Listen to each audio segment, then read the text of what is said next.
Job chapter 39. Knowest thou the time when the wild goats of the rock bring forth? Or canst thou mark when the hinds do calve? Canst thou number the months that they fulfill?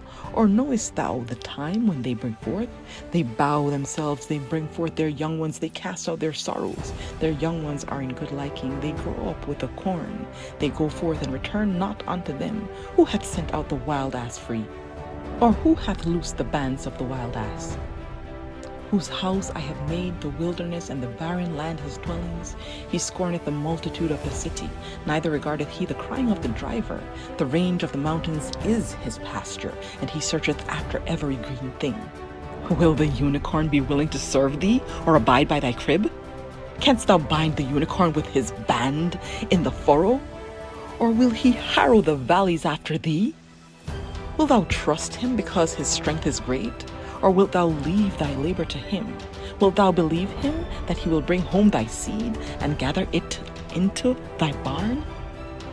Gavest thou the goodly wings unto the peacocks, or wings and feathers unto the ostrich?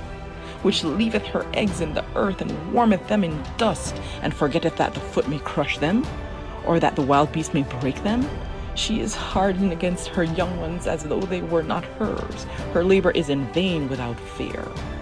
Because God hath deprived her of wisdom, neither hath he imparted to her understanding. What time she lifted up herself on high, she scorneth the horse and his rider. Hast thou given the horse strength? Hast thou clothed his neck with thunder? Canst thou make him afraid as a grasshopper? The glory of his nostrils is terrible. He paweth in the valley and rejoiceth in his strength.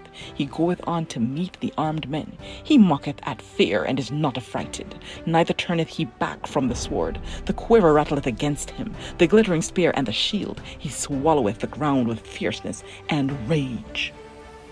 Neither believeth he that it is the sound of the trumpet. He saith among the trumpets, Ha ha!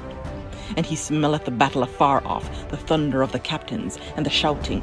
Doth the hawk fly by thy wisdom, and stretch her wings toward the south? Doth the eagle mount up at thy command, and make her nest on high? She dwelleth and abideth on the rock, upon the crag of the rock, and the strong place. From thence she seeketh prey, and her eyes behold afar off. Her young ones also suck up blood, and where the slain are, there is she.